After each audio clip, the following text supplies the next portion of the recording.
2024 തമിഴിൽ ഇറങ്ങിയ ഒരു ഡ്രാമ മൂവിയാണ് ഡിയർ. ഡയറക്റ്റ് ചെയ്തിരിക്കുന്നത് ആനന്ദ് രവിചന്ദ്രൻ, അഭിനയിച്ചിരിക്കുന്നത് ജി വി പ്രകാശ്, ഐശ്വര്യ രാജ്.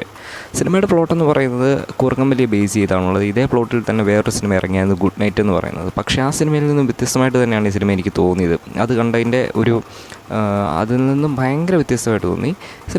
ഈ സിനിമയുടെ പ്ലോട്ട് എന്ന് പറയുന്നത് നായകൻ ഒരു ജേർണലിസ്റ്റാണ്. ഇവൻ ന്യൂസ് റീഡറാണ്. അപ്പോൾ ഇവൻ്റെ ഫേസ് എപ്പോഴും ഫ്രഷ് ആയിട്ടിരിക്കണമെന്നാണ് ഇവൻ ആഗ്രഹം. അതുകൊണ്ട് തന്നെ 8 മണിക്കൂർ ഉറങ്ങണം എന്നുള്ളത് ഇവൻ്റെ ഡെയിലി റൊട്ടീനിൽ പെടുന്ന ഒരു കാര്യമാണ്.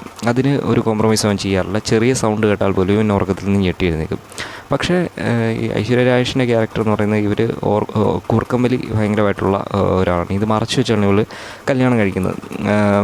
വീട്ടുകാരാണ് മറച്ചു വെക്കുന്നത്. പക്ഷേ കല്യാണത്തിന് ശേഷം കൂർക്കമ്പലി ഇവനൊരു പ്രശ്നമായിട്ട് വരുന്നതും അതിനുശേഷം നടക്കുന്ന സംഭവങ്ങളൊക്കെ ബേസ് ചെയ്ത് പോകുന്നൊരു സിനിമയാണ്. ഗുഡ് നൈറ്റ് എന്ന് പറയുന്ന സിനിമയുടെ സെയിം പ്ലോട്ടാണെങ്കിൽ പോലും ഒരു ബന്ധമില്ലാത്തൊരു സിനിമ എന്ന് തന്നെ പറയാം.